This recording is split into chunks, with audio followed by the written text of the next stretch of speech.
하나님께서 저와 여러분에게 주시는 말씀은 시편 16편 9절로 11절입니다. 우리 함께 읽겠습니다. 이러므로 나의 마음이 기쁘고 나의 영도 즐거워하며 내 육체도 안전히 살리니 이는 주께서 내 영혼을 수월에 버리지 아니하시며 주의 거룩한 자를 멸망시키지 않으실 것임이니이다. 주께서 생명의 길을 내게 보이시리니 주의 앞에는 충만한 기쁨이 있고 주의 오른쪽에는 영원한 즐거움이 있나이다. 아멘. 인생은 나그네라고 말합니다. 나그네는 길을 걸어가는 사람입니다. 정해진 일정에 따라 정해진 목적지를 가는 사람이 나그네입니다. 저와 여러분은 잠시 이 땅에 머물다가 저 하늘나라를 향해 가는 나그네일 뿐입니다. 언젠가는 떠나야 합니다. 떠나기 싫다고 떠나지 않겠다고 몸부림친다고 이 땅에 머물러 있을 수 없습니다. 인생이 나그네임을 인식하는 사람들이 많아야 세상이 좀 더 살만한 세상이 될 것입니다. 왜 그럴까요? 소유보다는 존재에 더 가치를 둘 것이기 때문입니다. 주님도 이렇게 말씀하셨습니다. 내 나라는 이 세상에 속해 있지 않다. 그리고 또 말씀하셨어요. 이 세상을 사랑하지 말아라. 잠시 잠깐 오면 너희들 내 곁에 올 것이다. 이 세상을 사랑하면 할수록 자신이 나그네라는 것을 인식하지도 못할 뿐만 아니라 나그네 길을 걸어가지 않게 되고 영원한 하늘나라를 바라볼 수 없게 되기 때문입니다. 주님께서 왜 이 세상에 오셨습니까? 하늘 영광을 다 버리셨습니다. 그분은 창조주 하나님이셔요. 여인의 몸을 빌려 이 땅에 오셔서 가난하게 사시다가 모멸당하시고 심지어는 십자가 위에서 왜 죽으셨습니까? 여러분을 이 땅에서 더 오래 살게 하고 이 땅에 있는 것을 더해주기 위해서 오셔서 죽은 것이 아니라 하늘 영광을 더해주시기 위해서 이 땅에 오셔서 십자가 위에서 죽으신 것입니다. 로마의 한 정치가가 이렇게 얘기했습니다. 이 세상에서 가장 큰 행복은 내가 이 세상에 태어나지 않은 것이고 그 다음 행복은 하루속히 이 세상을 떠나가는 것이다. 하물며 주님 만나기를 사모하는 그리스도인이겠습니까? 그리스도인은 이 세상을 목말라 하는 사람들이 아니라 하늘 영광을 주님과 함께 살 그 완벽한 나라를 목말라 하는 사람들입니다. 그래서 그리스도인들이 추구하는 삶의 의미, 가치, 기쁨은 세상 사람들이 말하는 것과 달라야 합니다. 오늘 본문 바로 앞절에 다윗이 이렇게 고백했습니다. 시편 16편 8절 내가 여호와를 항상 내 앞에 모시며 그가 나의 오른쪽에 계심으로 내가 흔들리지 아니하리로다. 여러분, 그리스도인이 이 땅에서 흔들리지 않을 수 있는 유일한 방법은 그분을 오른편에 모시는 거예요. 나의 힘입니다. 나의 능력입니다. 당신만이 나의 유일한 소망입니다. 다윗이 고난을 안 당해서 흔들리지 않은 것이 아니라 얼마나 고난을 많이 당했습니까? 사울 왕이 청년 다윗을 죽이려고 수천의 군사를 이끌고 10년 이상을 쫓아다녔고 다윗은 도주하는 삶을 살았음에도 불구하고 주님 당신이 내 우편에 계시기만 하다면 나는 흔들리지 않을 것입니다. 다윗은 하나님과의 관계 안에서 삶의 모든 것을 얻어냈어요. 그래서 오늘 본문 9절 이렇게 기록되어 있습니다. 이러므로 나의 마음이 기쁘고 나의 영도 즐거워하며 내 육체도 안전히 살리니. 저와 여러분은 나그네이지만 이 땅에서도 온전하고 풍성한 삶을 살아갈 수 있습니다. 오늘 본문에 보니까 주님께서 저와 여러분의 마음에 먼저 기쁨을 주시고 영혼에 즐거움을 주시고 육체에 안전함을 허락하시겠다고 약속하셨기 때문입니다. 그래서 여러분, 그리스도인들의 내적 표지가 뭐냐 물어보면 평안이에요. 평안입니다. 평안이 있어요. 진정한 리얼 크리스찬은 내면을 들추어 보면 안정감이 있습니다. 놀라지 않습니다. 평강합니다.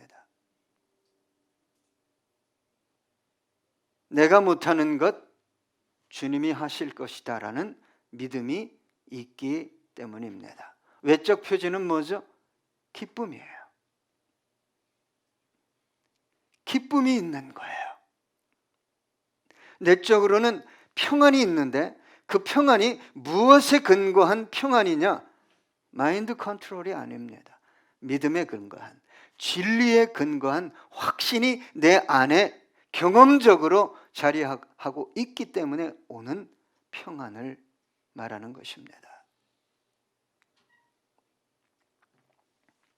외적 표지는 기쁨인데 삶의 활력이, 기쁨이, 생기가 넘치는 것이 그리스도인들의 삶의 방식이요 태도입니다. 날마다 우울하고 날마다 불안하고 근심, 걱정이 떠날 날이 없고 탄식하며 절망한다면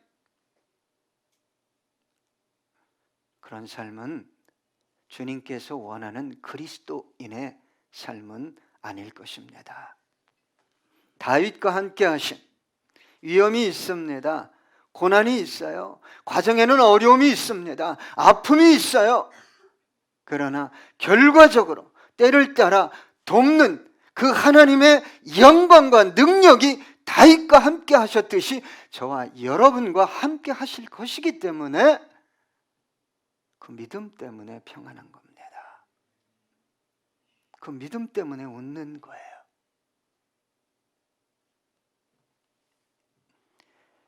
주머니에 돈이 없어서 아빠, 나 지금 용돈 떨어졌는데 얼마 보내줘? 그러면 그래 알았어. 보내줄 수도 있고, 야 지금 내가 운전하고 있으니까 나중에 집에 들어오면 줄게. 그러면 아들이, 자녀가 집으로 들어오면서 아버지도 생각하지만 뭐도 생각해요? 용돈도 생각해요. 여러분, 우리 하나님이 저와 여러분의 삶에 용돈도 안 주는 분이십니까? 그렇게 핍절하게 하십니까? 그렇게 고통스럽게 하시는 하나님이실까요? 그래서 제가 여러분에게 강조하는 것이 있잖아요. 여러분 심령에 평안이 있습니까? 여러분의 삶에 생기가 있습니까? 기쁨이 있습니까? 믿음의 내적 표지요?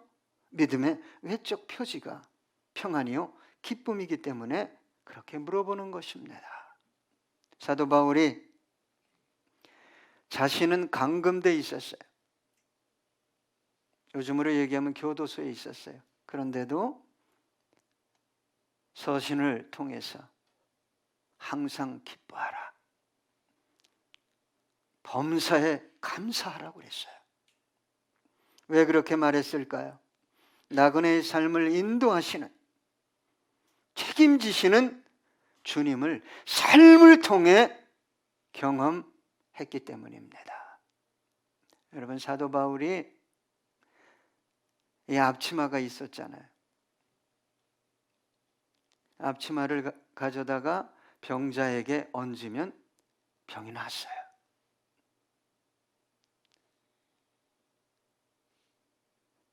심지어는 바울이 죽은 자를 살렸어요. 귀신을 쫓아내고. 로마로 갈 때 유라굴로라는 광풍, 미친 바람을 만났을 때도 하나님께서 메시지를 줬어요.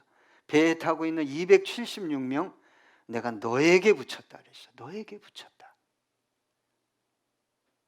담대히 선포했습니다. 여러분들이요, 며칠을 굶었는데 이제 식사하십시오. 내가 믿는 하나님께서 단 한 명의 생명도 걷어가지 않겠다고 약속하셨습니다. 여러분, 믿음의 선포가 있어야 되죠. 입술로 매일 죽겠네, 미치겠네.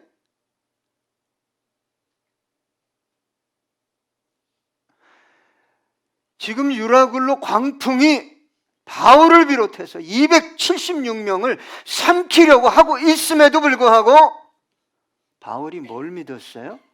그분의 말씀을 믿은 거예요. 그래서 선포한 거죠. 믿음이 그런 거예요. 믿음을 이상하게 사용하면 여러분 안 됩니다. 주문이 아니에요. 우리 주님께서 저와 여러분이 기도하면 무엇으로 응답한다고 말씀드렸어요? 평안이 온다고요. 평안이 와요. 더 기도하면 하나님이 하실 거라는 뭐가 와요? 확신이 옵니다. 이게 오면 그때부터 두렵지 않아요. 그런데 여러분, 믿음이라는 것을 무엇을 줬을 때 믿어요. 야, 집에 들어와. 아빠가 용돈 줄게.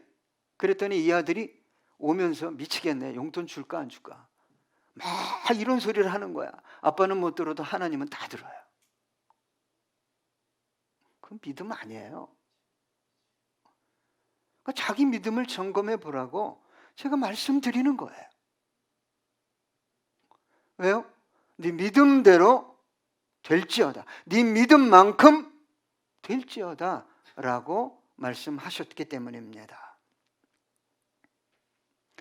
나그네는 마음의 기쁨, 영혼의 즐거움, 육체의 안전을 주님과의 관계 안에서 찾고 얻습니다. 나그네가 아닌 사람들은 이러한 아름답고 복된 삶이 소유에 있다고, 환경에 있다고, 사람에게 있다고 찾고 헤매고 상처를 받고 절망합니다. 여러분, 삶에 필요한 것들입니다. 그러나 진정한 그리스도인 나그네는 이러한 것들을 삶의 목적이나 기쁨의 원천으로 생각하지 않습니다. 여러분, 가끔 우리 집사님 중에도 목사님, 제가 로또만 맞으면 목사님 얼마 드리고 교회에 뭐 얼마 헌금하고 속으로 너나 가져라.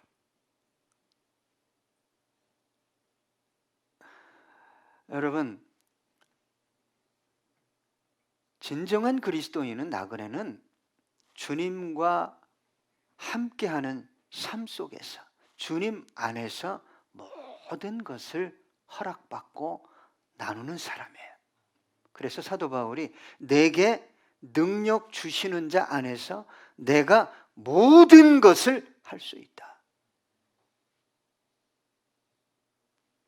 그래서 오늘 본문 10절에 보니까 이는 주께서 내 영혼을 수월에 버리지 아니하시며 주의 거룩한 자를 멸망시키지 않으실 것임이니이다 라고 말하고 있어요. 여러분, 나그네로 사는 것은 힘든 거예요. 스스로 불편하게 사는 것입니다. 성경적으로 말하면 좁은 길을 들어가는 거예요. 좁은 문으로. 불편합니다. 어렵습니다. 외롭습니다. 상처를 받습니다. 때로는 갈등합니다.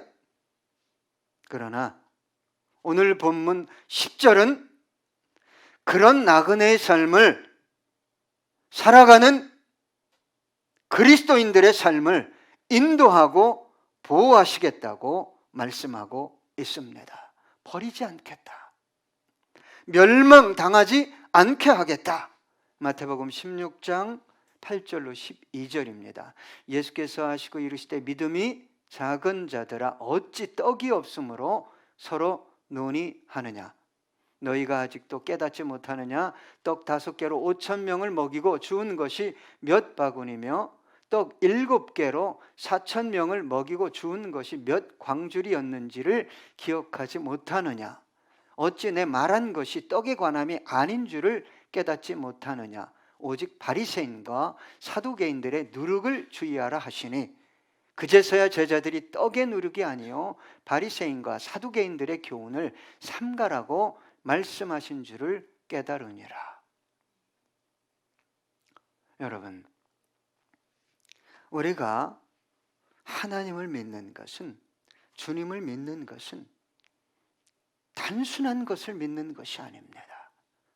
예? 예수님이 나의 죄를 대속하시고 십자가 위에서 죽으셨어. 그것이 가장 큰 은혜입니다. 그러나 그분은 전능하신 하나님이에요. 우리의 시작과 끝을 아셔요. 필요하다면 모든 것을 움직이실 수 있는 그분을 믿어야 삶에도 담대함이 나타나는 거예요. 역사가 나타나는. 베드로전서 2장 11절입니다. 사랑하는 자들아 거류민과 나그네 같은 너희를 권하노니 영혼을 거슬러 싸우는 육체의 정욕을 제어하라. 언제 주님께서 개입하겠어요? 육체의 정욕대로 열심히 살겠다고, 뭔가 소유해 보겠다고. 여러분, 세상은 간단합니다. 돈이 얼마 있냐? 너 능력이 있냐? 너 미래가 있냐? 그거 보고 인정합니다. 우리 주님 그거 안 보죠. 가난해도, 병들어도, 능력이 없어도, 미래가 없어도 붙들어서 사용하십니다. 전능하신 능력과 지혜로 그의 삶을 인도해 주십니다. 그런데 오늘 10절 말씀은 우리 주님의 십자가 사건과 연관되어진 예언적 계시의 말씀이에요. 주님께서 십자가에서 순환을 당하셨지만 버림당하지 않을 것이다. 멸망당하지 않을 것이라는 말씀입니다. 그렇다면 여러분, 주님께서 사망을, 저주를 이기시고 부활하셨듯이 그 주님께서 나그네의 길을 걸어가는 저와 여러분의 삶을 외면하시겠어요? 멸망당하게 하시겠습니까? 주님은 저와 여러분의 삶을 아실 뿐만 아니라 필요를 아셔요.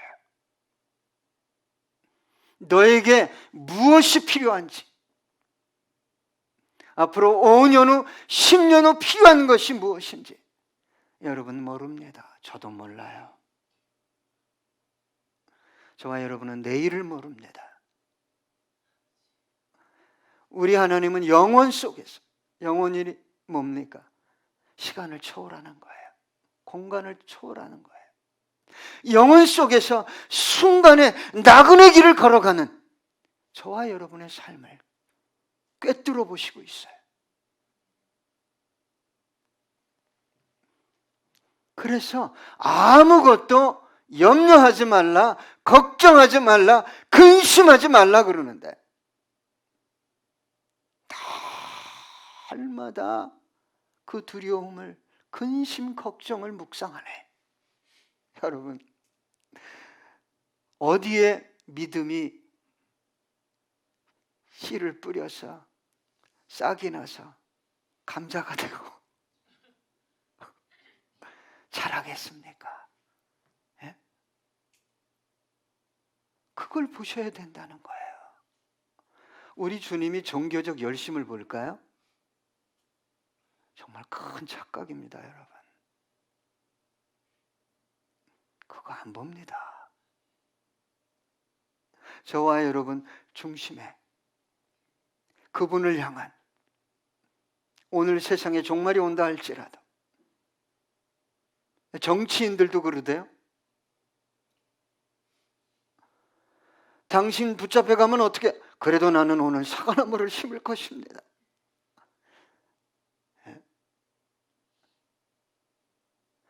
우주보다 큰 하나님의 그 사랑이, 그 능력과 영광이 내 안에 들어와 있는데 여러분, 무엇이 그렇게 두렵습니까? 내일은 난 몰라요. 하루하루 살아요. 불행이나 유행함도 내 뜻대로 못해요. 왜 감사가 안 나올까요? 불행이나 요행을 내가 다 처리하겠대요. 내 앞의 문제를, 자식의 문제를, 노년의 문제를 해결 못합니다. 주님 의지합니다. 주님 해결해 주세요. 특별히 여기 앉아있는 청년 중에서 내 인생을 주님께 맡깁니다.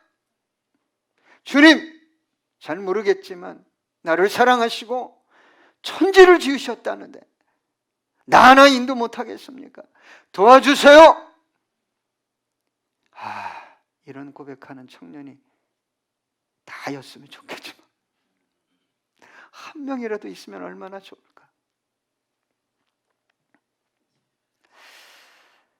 그래서 주님께서 말씀하신 게 뭐예요? 너 먼저 그의 나라와 의의 구해. 아침에 일어날 때, 저녁에 잘 때 세상 근심 걱정 다 나에게 맡기고, 그러면 내가 필요한 모든 것들을 너에게 줄게. 그게 성경의 약속이죠. 오늘 본문 11절에 보니까 주께서 생명의 길을 내게 보이시리니, 여기서 생명은 육체의 생명을 말하는 것이 아닙니다. 물론 육체의 생명도 포함되지만 영원한 생명을 말하는 거예요. 영원한 생명. 여러분, 영원한 생명은 누구만? 예수만 줄 수 있어요. 인간의 죽음이, 영원한 사망이 죄로부터 왔기 때문에, 죄로, 악으로부터 왔어요. 그래서 예수를 통해서만 저와 여러분이 영원한 생명을 소유할 수 있어요. 여러분, 그래서 예수가 내 안에 들어온 분들은 모든 생명을 귀하게 여깁니다.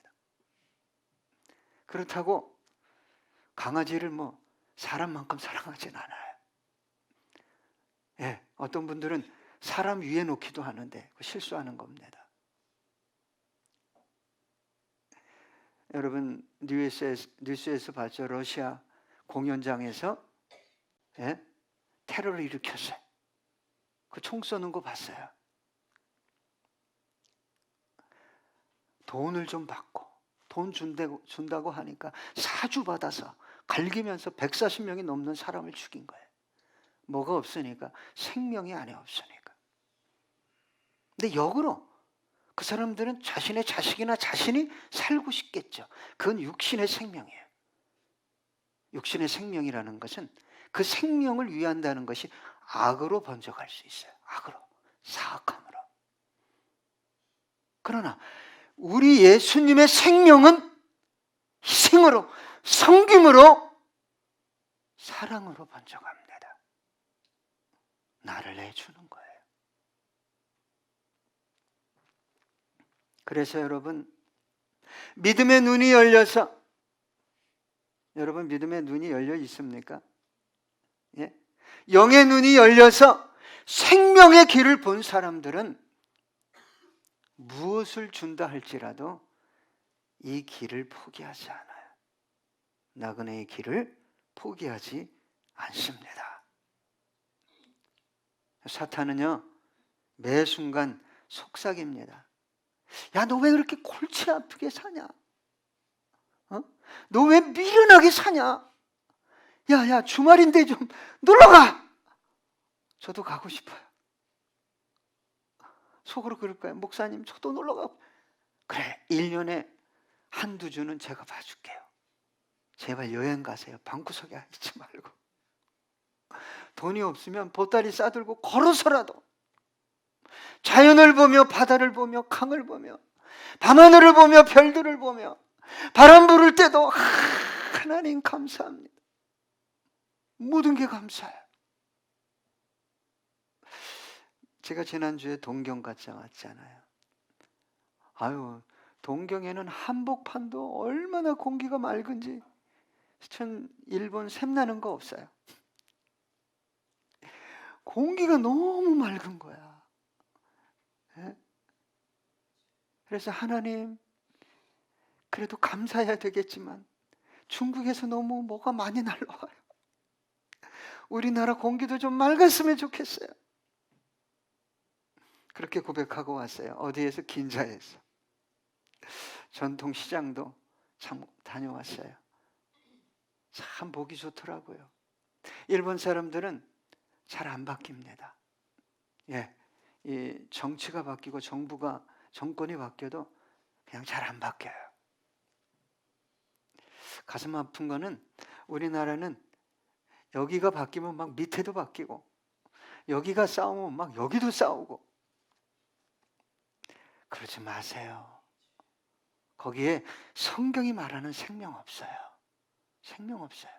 그것 쫓아가면 생명을 죽입니다. 어떻게 하면 예수의 생명을 전할 수 있을까? 어쨌거나 여러분, 눈이 열려서, 믿음의 눈이 열려서, 영의 눈이 열려서 생명의 길을 보셨습니까? 보세요. 꼭 보세요. 이 땅에서도 생명의 길을, 나그네의 길을 걸어가는 사람들이 있어요. 고단해도 피곤해도 가난해도 몸이 약해도 그 길을 걸어가는 사람들이 있어요. 하나님이 생명을 살리려고 요셉을 생명의 길로 보내려고 그랬어요. 어린 요셉이 가려고 했을까요? 안 했죠. 예, 그때 당시 애굽, 이집트 사랑받고 있었는데 아버지 야곱의 사랑을 얼마나 받고 있었어요. 갈 요셉이 아닙니다. 그래서 형제들의 시기를 사용해서 구덩이에 던졌어요.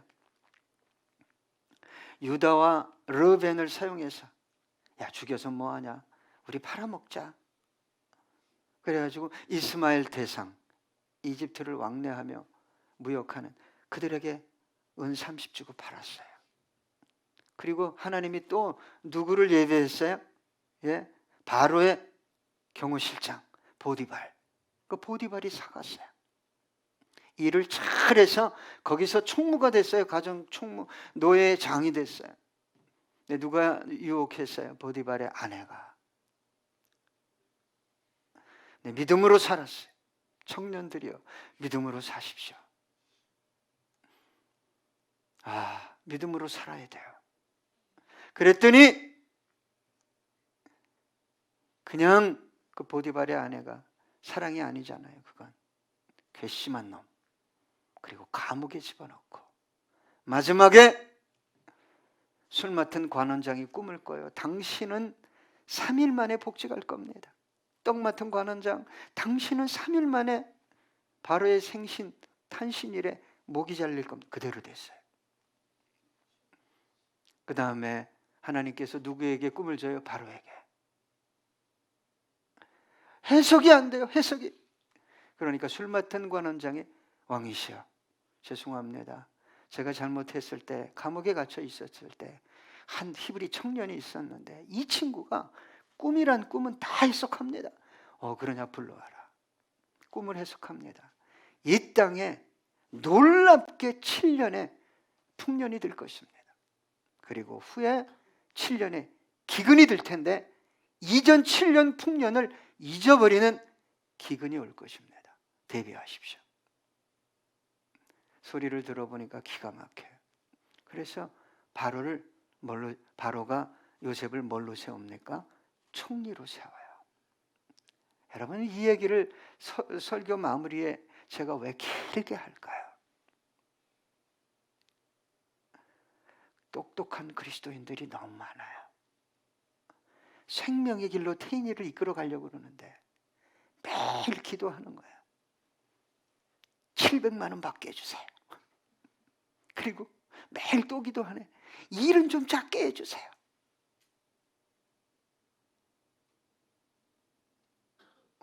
보낼 사람이 없는 거예요. 나그네의 길, 생명의 길 걸어가는 것 결코 쉽지 않습니다. 그러나 그 길 배후에 누가 있어요? 그의 삶을 누가 조종하고 움직이고 연출합니까? 하나님이시요. 전능하시기 때문에 너 나그네의 길 걷고 있구나. 내가 네 삶을 통해 영광 받겠다. 창세기 45장 4절로 5절입니다. 요셉이 형들에게 이르되 내게로 가까이 오소서.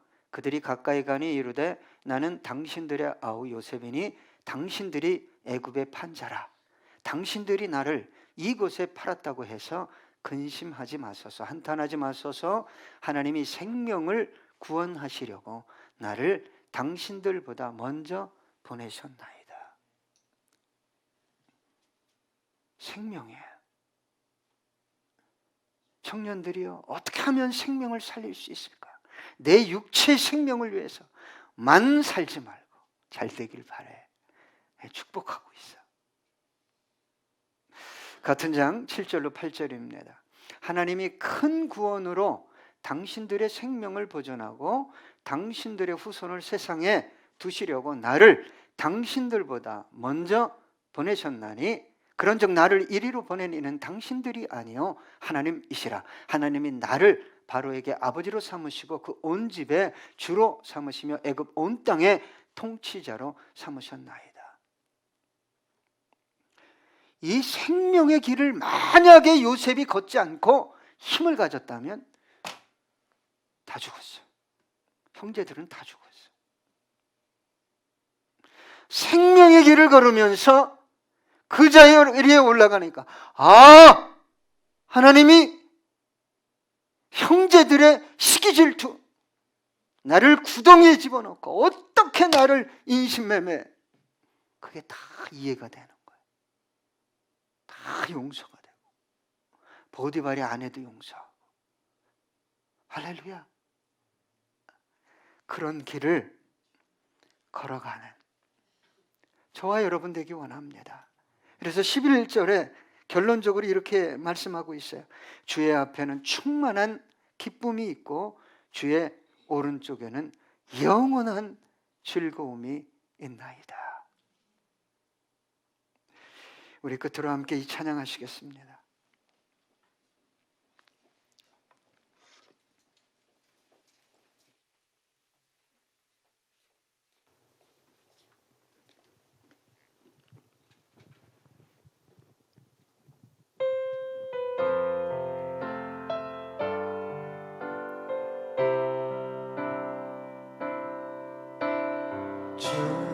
주님 다시 오실 때까지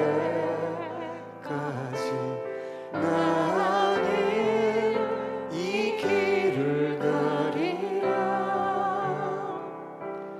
좁은 문 좁은 길 나의 십자가 지고 나의 가는 이 길 끝에서 나는 주님을 보리라. 영광의 내 주님 나를 맞아주시리. 주님 다시 오실 때까지 나는 일어나 달려가리라. 주의 영광 온 땅 덮을 때 나는 일어나